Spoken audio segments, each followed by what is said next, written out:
Well, good afternoon. My name is Alla McCoy. I am Director of Startup Support at University of Maryland's UM Ventures. I'd like to extend a warm welcome to all of you who joined us today for the next installment in Startup Fundamentals Workshop Series, both live webinar audience and those watching a recorded version on our Startup UMD YouTube channel. This workshop series is offered by UM Ventures in collaboration with MTech, Maryland Technology Enterprise Institute at the University of Maryland. To everyone attending the live session, please feel free to submit questions using the Q&A function. This session is recorded, and will be posted on our Startup UMD YouTube channel. And so you will have an opportunity to submit your questions anonymously if you wish to do so. In today's session, we will talk about funding sources for University of Maryland startups. Before we start talking about specific funding sources, I wanted to spend a few minutes to explain some of the terminology that I will be using, just to make sure that everybody understands the investment terminology. Apologies to those who already know what this means. I won't spend a whole lot of time on this. So first of all, funding types are divided into dilutive and non-dilutive. A non-dilutive funding means that funding entity does not take equity position in the company in exchange for cash. And dilutive means that funding entity takes equity position in the company. Usually, angel investors, VCs, provide dilutive funding, meaning they provide cash and they take equity position in a company in exchange. Non-dilutive examples are grants.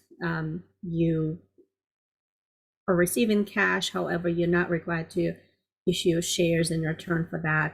Loans are also a type of non-dilutive funding because when you take out a loan, you're not giving up a part of your company.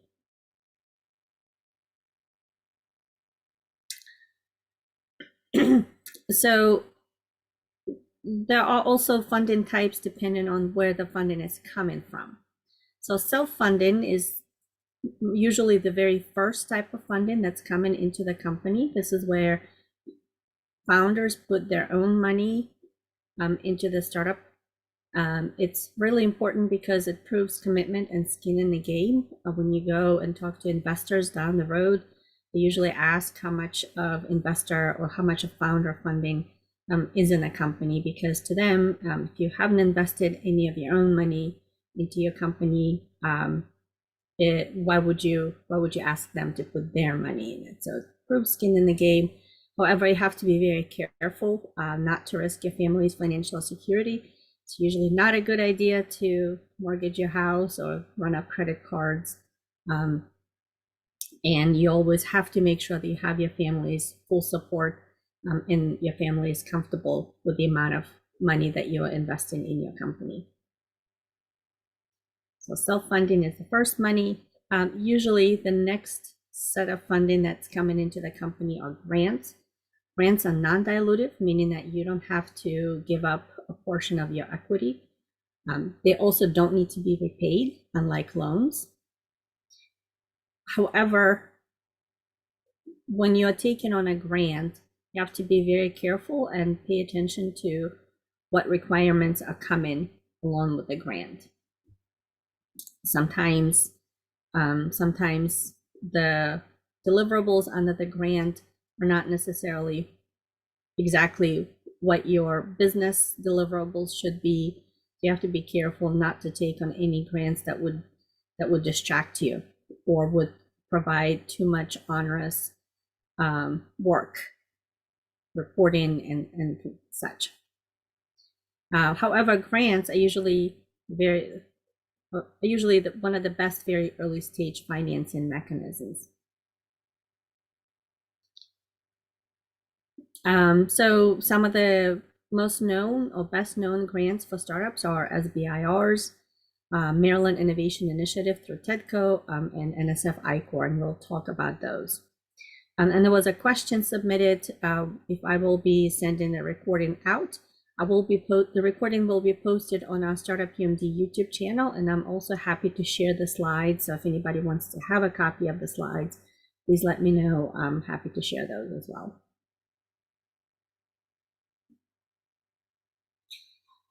Pardon me. So the next funding type is debt financing. Usually comes in the form of bank loans. Startups have usually difficult type obtaining a bank loan because startups don't have a whole lot of collateral to put up. They must be repaid.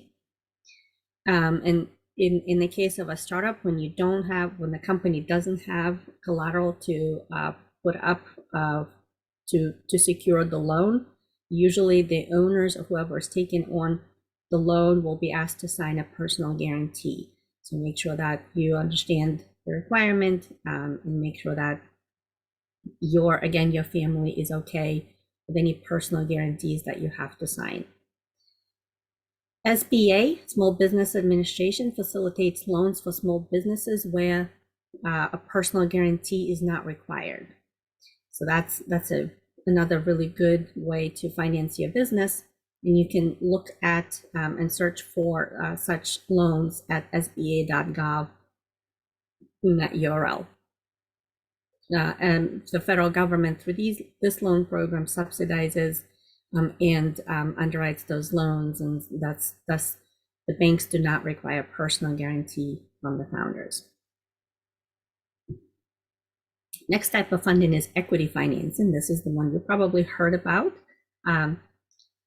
Usually the first round is called friends and family, or in other, it's also known as friends, family, and fools, FF and F round. This is where your family, your friends are put in the first round of money into your company. You have to be very, very careful with who you take money from. Make sure that whoever you're taking money from can't afford to lose it. It's not your uncle's retirement pension fund. And it's not also somebody who you might ruin a relationship with if things do not work out. So be very careful who you take money from your friends and family. Next come angel investors. So angel investors invest their own personal money into the company.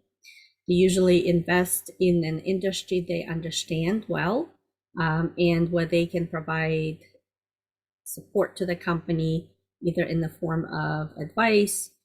Some angels roll up their sleeves and take an active role in development of the company. Some of them will provide introductions to potential customers or potential partners. So it's really important to also in this round to take money from an angel investor who can provide not just cash, but also advice, introductions, and such for your company. Next come venture capitalists or VCs. They invest somebody else's money. So angel investors invest their own money in exchange for equity, and VCs invest someone else's money. And thus, because it's somebody else's money, their risk profile is different from angel investors. They invest later, and because the risk tolerance is much lower or higher, and so they invest later, and they invest larger amounts. They usually also take a lot more control of the company than angel investors.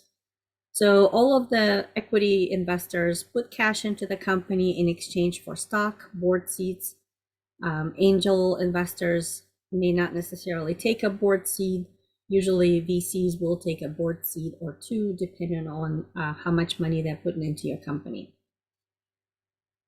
Important to remember that experienced investors will bring not just cash, but expertise, network, and a stamp of approval. And the earlier equity financing is accepted, the lower the value of the startup. So you will have to give up a higher portion of your company. So timing when to take equity financing is really important. Well, now that we've spent some time talking about different funding types, so here's a listing of various funding sources for University of Maryland startups, and there is a lot. Starting with NSF I-Corps to Maryland Launch Fund, which is a very new opportunity. So some of these are specialized for specific industries or specific startups, but many of them are available to any startup. So we'll go through these in a moment in detail, but I just wanted to highlight that this is it's a lot of money available to startups coming out of University of Maryland, over $1 million. And that's even before you take on SBIRs and angel investors and such. So the very first financing available, it's even before you even form your company, is through NSF I-Corps program. You probably heard about I-Corps program by now.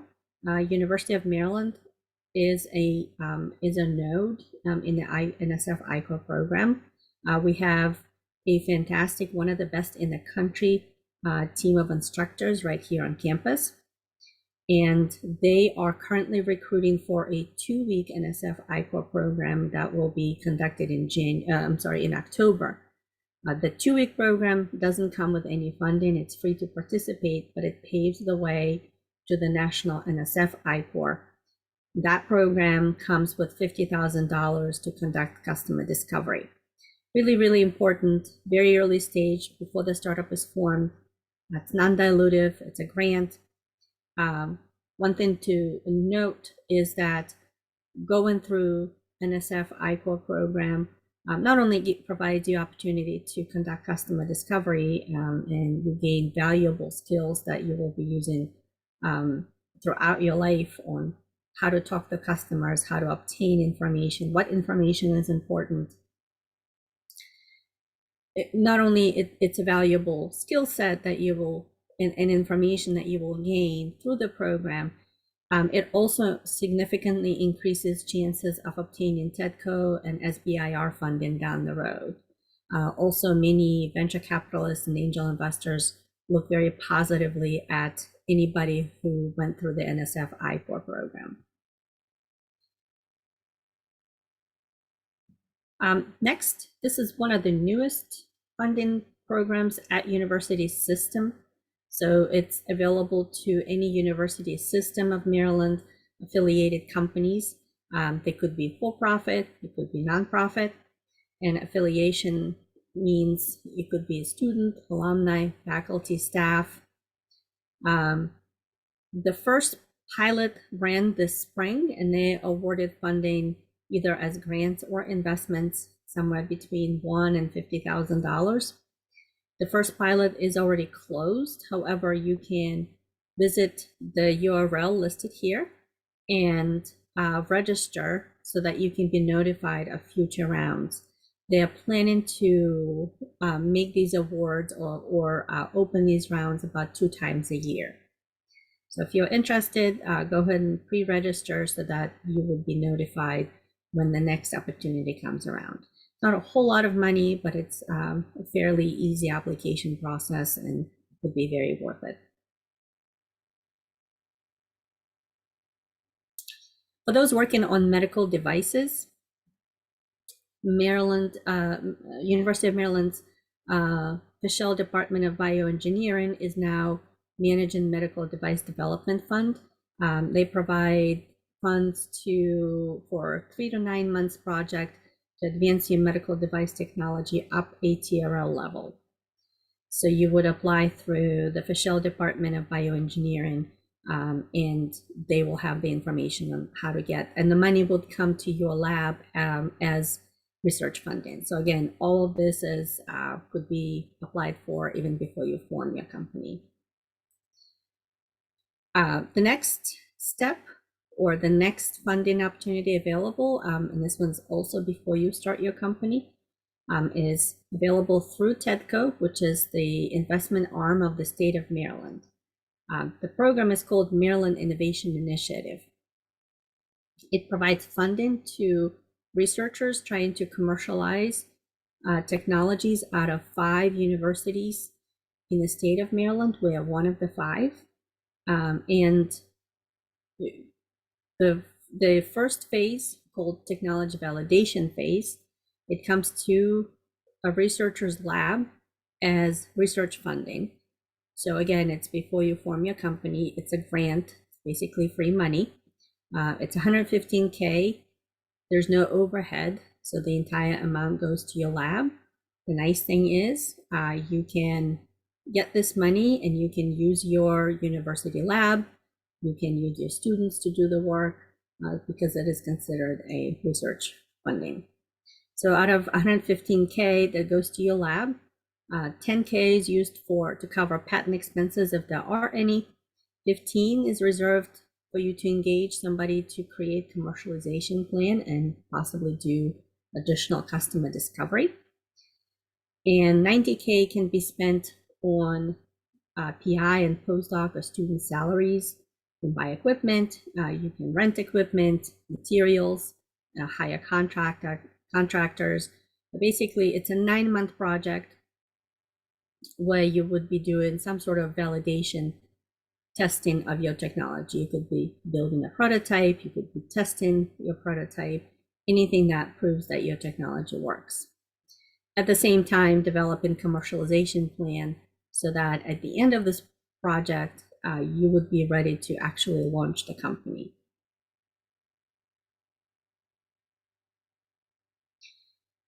And then the next phase of TEDCO MII is called MII Company Formation Phase.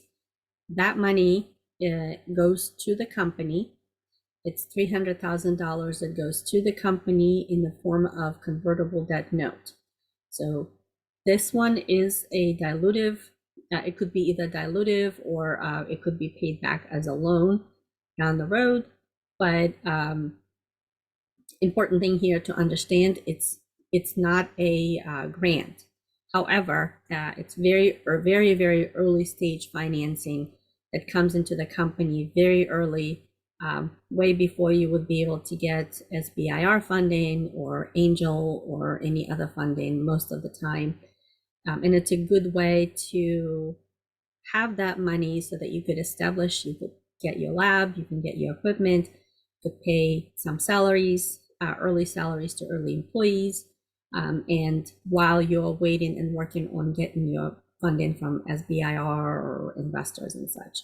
So while not a grant, still really important because you will need this money to get your company up and going. To apply for both phases of TEDCO MII, please let me know if you're interested. You have to be a full-time faculty member at the University of Maryland to apply for the phase 1, the technology validation phase, and you will be working with a site miner who is very experienced in helping you guide through the application process and then also defending it in front of the reviewers. So let me know if you're interested and I can put you in touch with a site miner. Are there any questions about any of this? You can also, you can type your questions or you can raise your virtual hand and I can unmute your microphone and allow you to ask your question that way, if it's easier.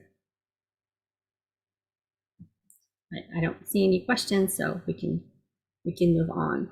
So as I said, really all of the opportunities that I talked about before, or even before you form your company, do not form your company too early. And so this is where you would actually need a company, either when you have a MII company formation or SBIR money coming in, that's when you would need the company formed. So just to give you an idea, so here are program metrics for TEDCO MII. As you can see, we have very high approval rates. So last fiscal year, we submitted 9 applications, 8 of the 9 were approved. Now, some of them had to be resubmitted for the second time using the reviewer feedback and addressing the reviewer feedback. But out of 9 that we attempted to get funding, 8 were funded, which is last year, which shows that site miners are very experienced and really know how to get these approved, how to write them to get them approved, and how to get these approved. And also, you may note, I should note too that in 22 and 23, we placed very high emphasis and encouraged all applicants to first go through I-Corps and then submit the application for a TEDCO MII. And you can see that the success rate is significantly higher.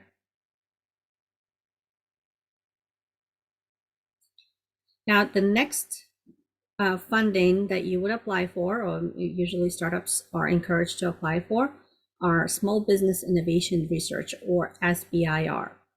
Now, this is a startup funding in the form of a grant provided by federal government. Phase 1, usually about $150,000 to $250,000. Again, it goes to the company as a grant, and usually there are deliverables attached to develop specific capabilities or specific technologies. Phase 2, if you are successful with your phase 1, you can apply for phase 2. It provides million and more. Some opportunities don't even have a cap. The ones that federal government is considering urgent may not. They may even waive a cap, but usually it's about $1 million or up to $1 million. So a very significant amount of money. So there are agencies that, so these are the agencies that participate in the SBIR program, and each agency manages their own SBIR application process. If you're interested in any of them, you can take a look to see what matches what you're doing most closely. Each of them is publishing their own funding opportunities. And what's highly recommended is once you identify an opportunity, to reach out to the program manager to discuss the opportunity and talk about what is the best way to apply, what makes a successful application. You can also look at various programs that assist in application writing.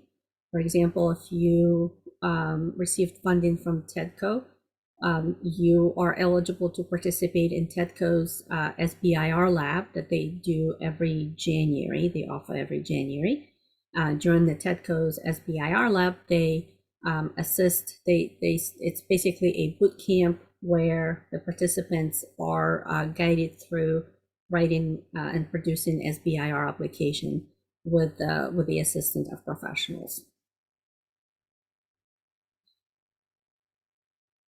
So again, very highly effective financing mechanism for any R&D, but you have to be careful as to make sure that you understand the reporting requirement, the deliverables, and what you can and cannot spend money on.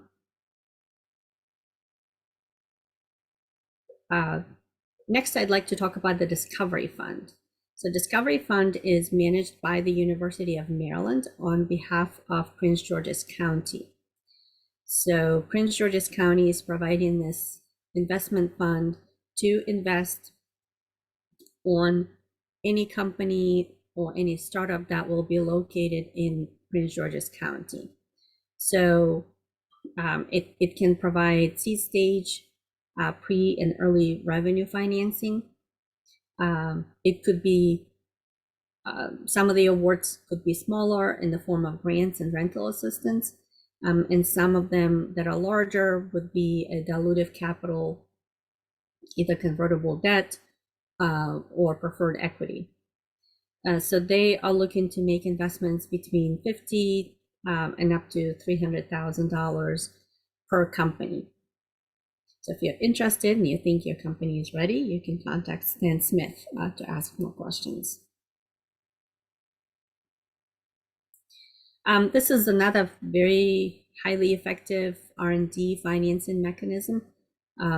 managed by MTech or Maryland Industrial Maryland Technology Enterprise Institute. The program is called Maryland Industrial Partnerships.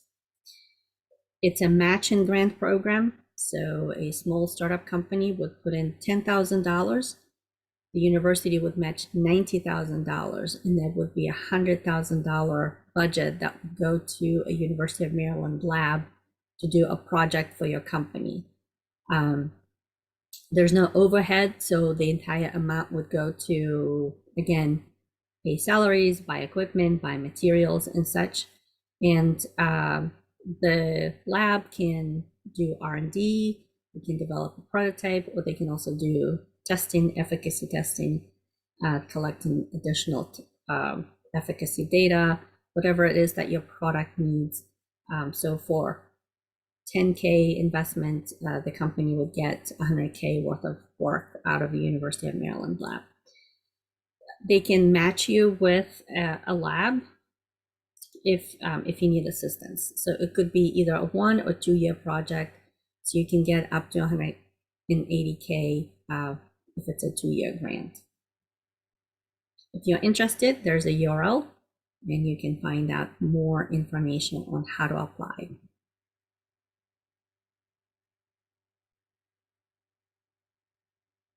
Oh, and by the way, MIPS, you can partner with not just University of Maryland College Park lab, it can be any lab in any of the university system of Maryland. So you're developing something and you need expertise from a lab out of University of Maryland, Baltimore, or Morgan State, for example, you can partner with their labs as well. So Artiamas MIPS, it's a MIPS-like program that it's also managed by MIPS, but it's specifically for AI and autonomy for multi-agent system programs. And they can provide additional funding, but it's specifically for those specific opportunities. MTech is also managing Chesapeake Bay Seed Capital Fund. This fund provides somewhere between $100,000 to $500,000 in seed and Series A rounds to companies that have a product or prototype. They have a commercialization plan, and they can demonstrate a quantifiable reduction in nitrogen, phosphorus, and or sediment in the Chesapeake Bay. I know that lately they have expanded this definition, and any type of company that does any type of green technology, they are considering.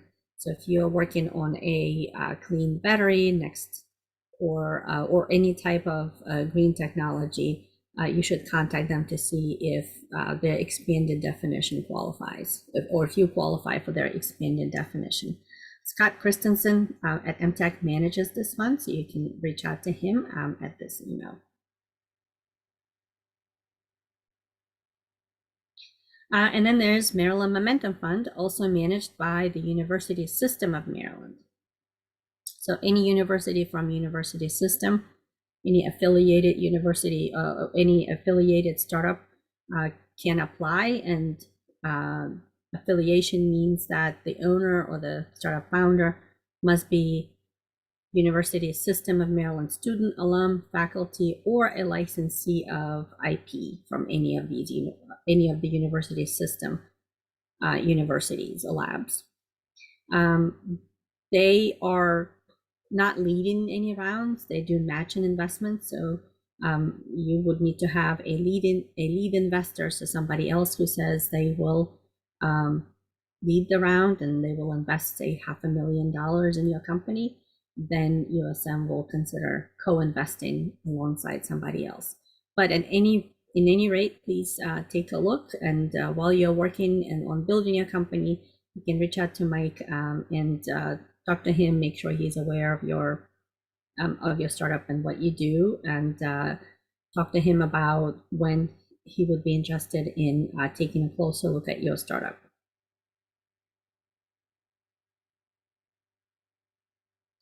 And then there are angels and venture capitalists who invest in high growth startups only.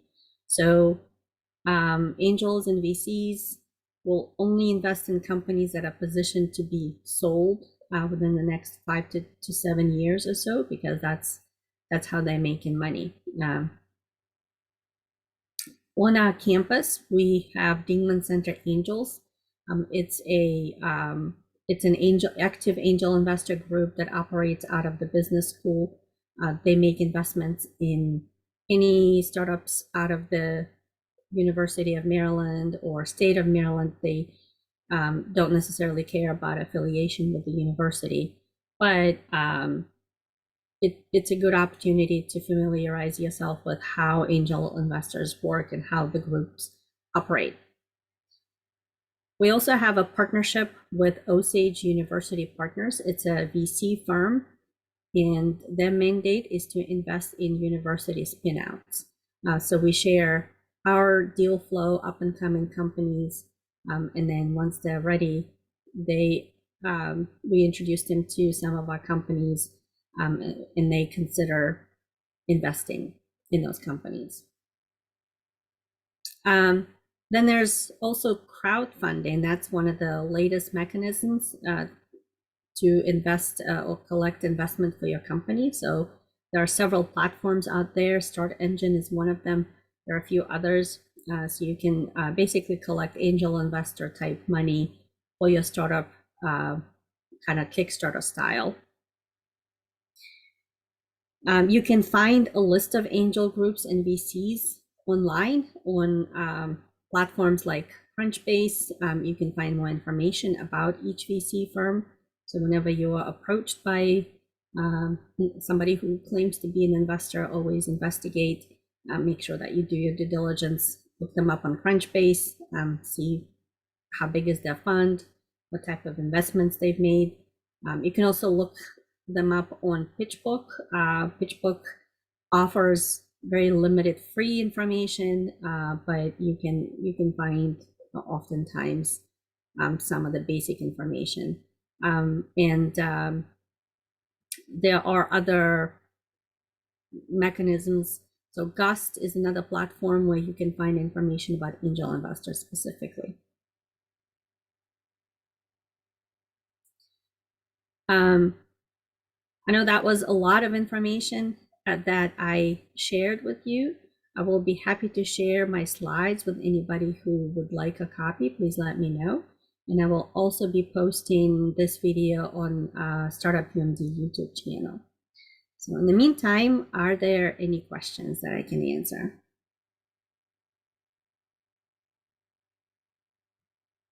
And again, you can either type questions up in the chat or Q&A, or raise your digital hand and I can unmute you so you can ask your question that way.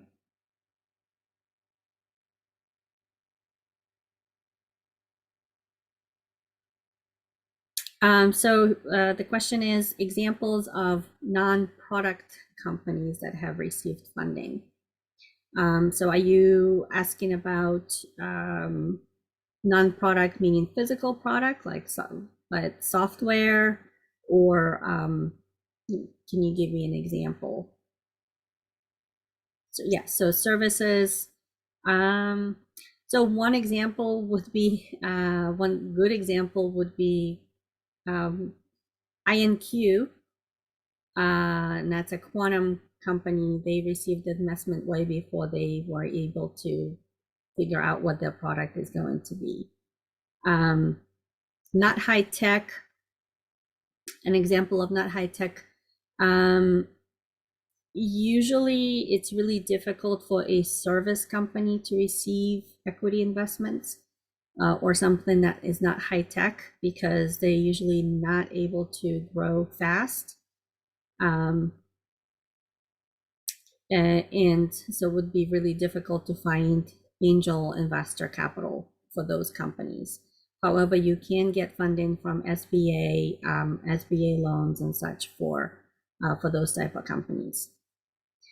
Some of the examples that we have that are not necessarily what you think is high tech, we have a company called Blue Labs, and it was started by a scientist who is doing research on progeria. And while she's doing research on progeria, she found out that methylene blue has very high um, very high antioxidant effect on skin. And so she decided to launch a skincare line with that ingredient, and it's very, very successful. It's called Blue Labs, and they're selling their. She and her CEO are selling their product line through Macy's.com and Amazon, and they've been quite successful. If that's the type of question you have. Another software company that's been very successful is Hazel Analytics, and they collect health inspection data for restaurants across the country, and they normalize that health inspection data. They started out by selling this data to companies, mostly companies who have a lot of franchises across the country, and it would be difficult for them to compare. However, they also several years ago partnered with Yelp, and if you go on Yelp, you can now see a health score for many of the restaurants, and that health score, you will see that it's powered by Hazel Analytics. So here, that's another example. And that company, they were able to build the entire company with just MII funding.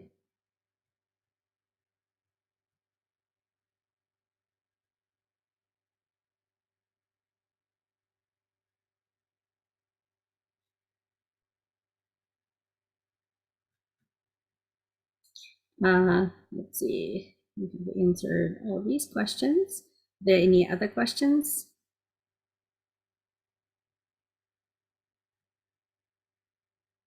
Well, if there are none, I would highly encourage all of you to look into the October I-Corps cohort that's coming up, to sign up for the regional I-Corps, and then look into joining NSF National I-Corps as your first step. And then let me know if and when you're ready for MII funding.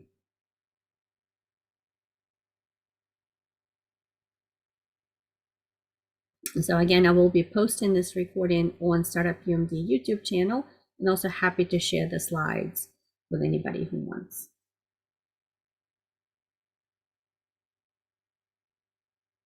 Well, if there are no more questions, I'd like to thank everyone who joined and spent 40 minutes with us today. Thank you so much. And if you do think of a question later, my email is on the screen. Please feel free to reach out and ask your question, or even schedule time to meet with me.